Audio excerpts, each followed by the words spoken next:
Hello viewers, welcome to our channel kitchen food blog. আজকে আমি বানাচ্ছি ওলকপি দিয়ে চিংড়ি মাছ। আমি একটা প্যান নিয়েছি, প্যানের মধ্যে একটু এইরকম জল দিয়ে দিয়েছি, জলটা ফুটবে। আর আমি এই যে ওলকপিগুলো এরকম ডুমো ডুমো করে কেটে নিয়েছি, এরকম ডুমো ডুমো করে কেটে নিয়েছি। এবার আমি এটাকে সেদ্ধ করতে দেব, এবং আমি সেদ্ধ করব কীরকম 60 to 70% এটাকে আমি সেদ্ধ করব। জাস্ট একটু ভাপিয়ে নেবো যাকে বলে, বা ব্লাঞ্চ করা যাকে বলে, সেইটা করব।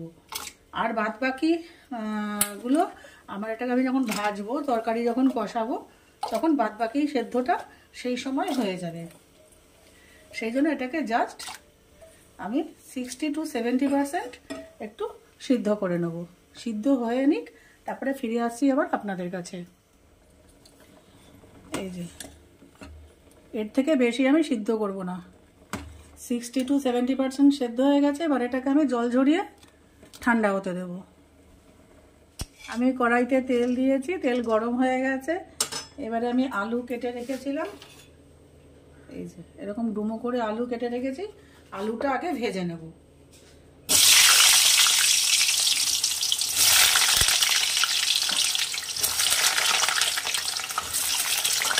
আলুটা একটু লাল করে ভেজে তুলে নেব।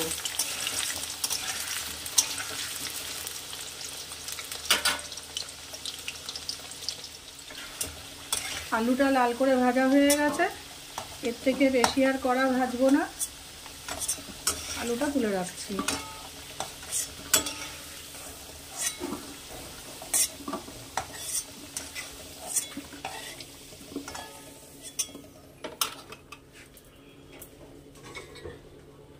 এরপরে যে আমি ওলকপিটা এই যে একটু সেদ্ধ করে রেখেছিলাম, সেটা ভেজে নেব।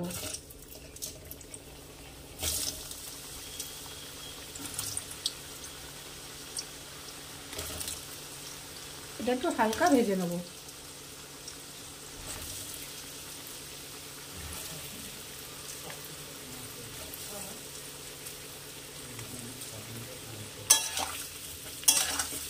এটা একটু হালকা ভেজে নেব।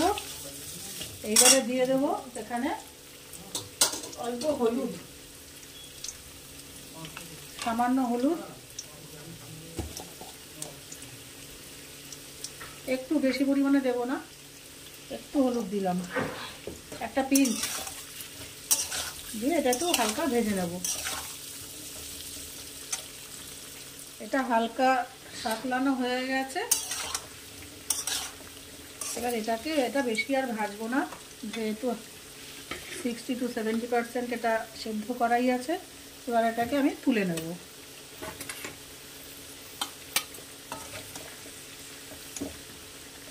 তুলে রেখে দেবো সাইডে।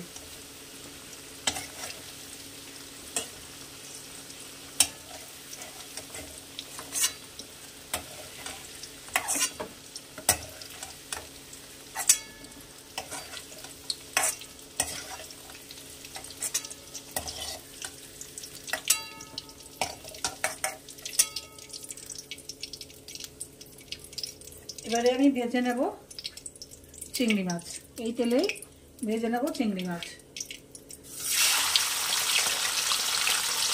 সবকটা চিংড়ি মাছই একসাথে দিয়ে দিচ্ছি,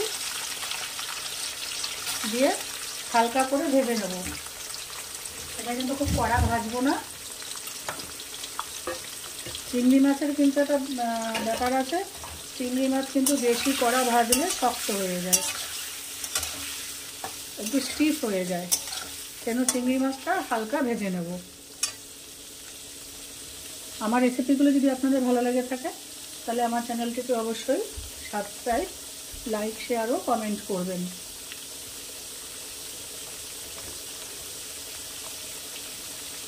আর আপনারা যদি কীভাবে রান্না করেন ওলকপি, সেটাও আমার সাথে শেয়ার করতে পারেন, মানে চিংড়ি দিয়ে ওলকপি।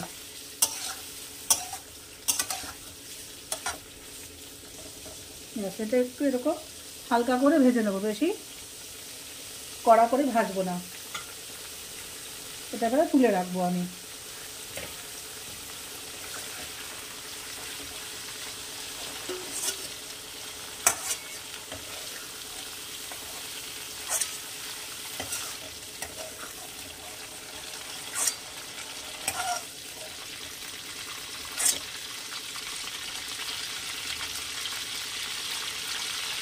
এবারে এই তেলেই গ্যাসের ফ্লেমটা একটু কমিয়ে নেব, কমিয়ে নিয়ে এই তেলেই দিয়ে দেবো একটু আস্ত এই যে আস্ত জিরা ফোড়ন দিলাম আর দুটো শুকনো লঙ্কা ফোড়ন দিলাম।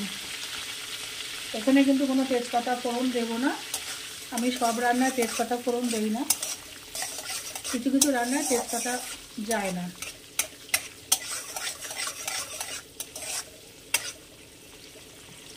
এবারে দিয়ে দেবো দুটো ছোট পেঁয়াজ আমি কুচি করে রেখেছি, ওই যে দুটো ছোট পেঁয়াজ কুচি করে রেখেছি, এটা দিয়ে দেবো এর মধ্যে।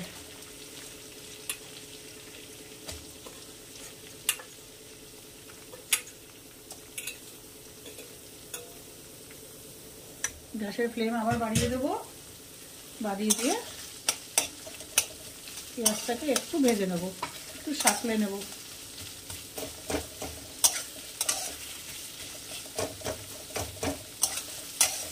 আপনারা কে কোথা থেকে আমার ভিডিওটা দেখছেন সেটা কমেন্ট বক্সে অবশ্যই জানাবেন, তাহলে আমার ভালো লাগবে। আর আপনাদের যদি কোনো রেসিপি দেখার ইচ্ছা থাকে যে আমি কিভাবে বানাই, সেটাও কমেন্ট বক্সে আমাকে বলতে পারেন, আমি চেষ্টা করব অবশ্যই সেটা বানিয়ে দেখানোর।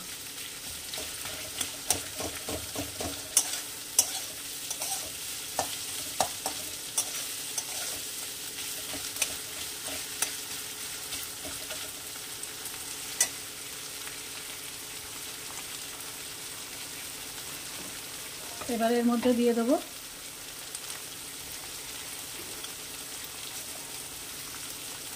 1 চামচ আদা রসুন বাটা, জিঞ্জার গার্লিক পেস্ট,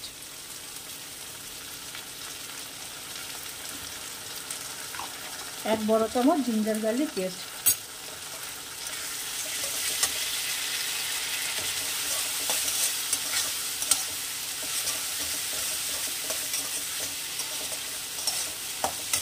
আমি রোজকার যে ভিডিওগুলো করি সেগুলো আমি রোজকার রান্নাগুলোই একটা যে কোনো একটা ভিডিও করে রাখার চেষ্টা করি, সেটাই দেখাই। আর এবারে দিয়ে দেবো 2 চামচ ধনে আর জিরে বাটা, ধনে আর জিরে আমি সমান পরিমাণে নিয়ে বেটেছি, ধনে আর জিরে বাটা। আর 1 চামচ দিয়ে দেই ধনে জিরে বাটা।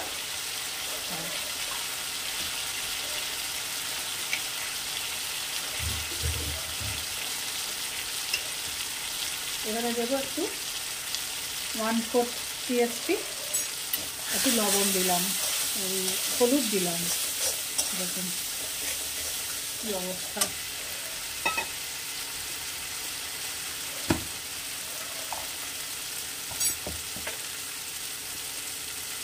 এবারে দিয়ে দেবো 1/2 চামচ লবণ, একটু 1/2 চামচের একটু বেশি দিলাম।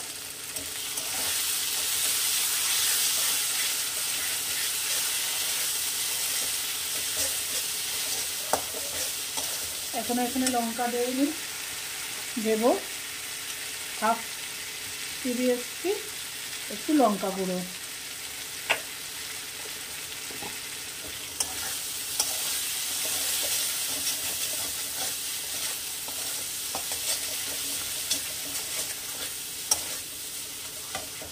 মশলাটা ভালো করে সাঁতলে নিয়েছি।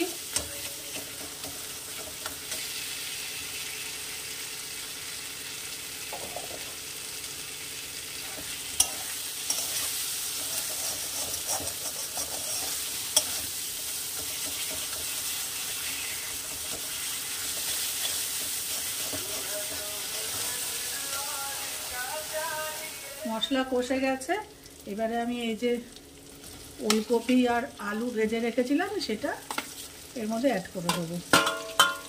অ্যাড করে দিয়ে আবার একটু ভালো করে কষিয়ে নেব।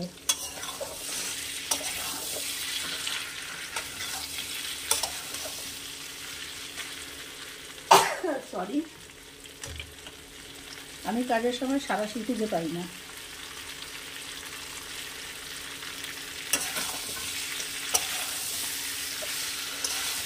খুব ভালো করে এবারটা এরকম করে কষিয়ে নেব।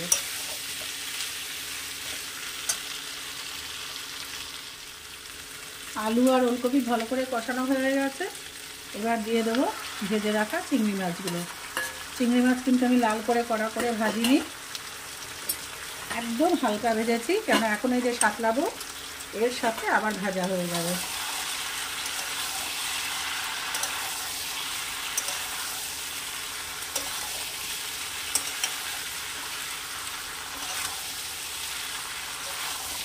এটা মিনিট 2 ধরে আমি আবার সাতলাবো, আবার একটু কষে নেব, কষিয়ে নিয়ে আবার ফিরে আসছি আপনাদের কাছে।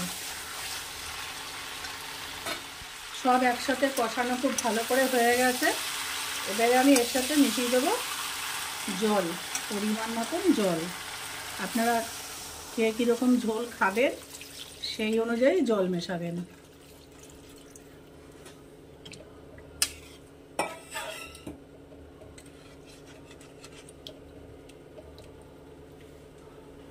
আচ্ছা, লবণ ঝালটা আপনারা টেস্ট করে নেবেন। লবণটা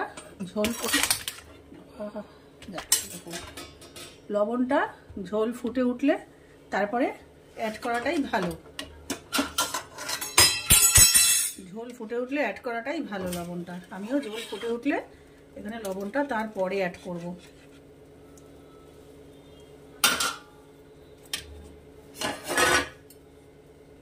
আমি এখানে এখনো কোনো হলুদ দেব না। ঝোল ফুটে উঠলে যদি প্রয়োজন হয়, তবে মনে হয় প্রয়োজন হবে না হলুদের, পুরোটা হলে পরে এদের কালারটাই চেঞ্জ হয়ে যাবে। আর লবণও এখন দেব না। ঝোলটা ফুটে উঠুক। একটু আগে আমার ক্যামেরাটা মানে ফোনটা পড়ে যাচ্ছিলো, ক্যামেরায় তো আর করি না ভিডিও, ফোনটা যাচ্ছিল পড়ে, হাতে ধাক্কা লেগে। পাশে আমার কর্তামশাই চা চেয়েছেন, চায়ের অর্ডার হয়েছে, চাটা বসিয়ে দিলাম। চায়ের জলটা আপনারা কিছু মনে করবেন না। ঝোলটা ফুটে উঠুক, ফিরে আসছি আপনাদের কাছে। ঝোল কিন্তু পুরোটাই ফুটে এসছে, আর একটু ফুটবে। আর আমার এই যে কর্তামশাইয়ের চা তৈরি, চা দিয়ে আবার ফিরে আসছি আপনাদের কাছে। ঝোল পুরোটাই হয়ে গেছে, রান্না মোটামুটি হয়ে গেছে। এবার আমি এখানে দিয়ে দেবো একটু 1/2 চামচ গরম মশলা। কি রান্না করছো? ওলকপি দিয়ে চিংড়ি মাছ। কেন? না, তাহলে খাবো না। খেয়ে দেখ একবার কেমন হয়েছে, না খেলে বুঝবি কি করে? খেয়ে দেখ কেমন হয়েছে। সব কিছু খেয়ে টেস্ট করতে হবে তো, নাহলে বুঝবি কি করে কি হচ্ছে না হচ্ছে। মাছ ফাছ তো খাওয়া অভ্যাস করতে হবে। সবজি তরি তরকারি না খেলে হবে কি করে? সবসময় চিকেন মাটন খেলে চলবে?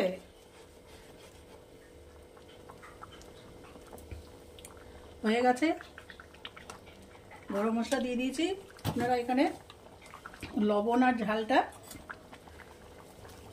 দিয়ে দেবেন। আমার এখানে আরেকটু লবণ লাগবে, দিয়ে দিলাম 1/2 চামচ লবণ।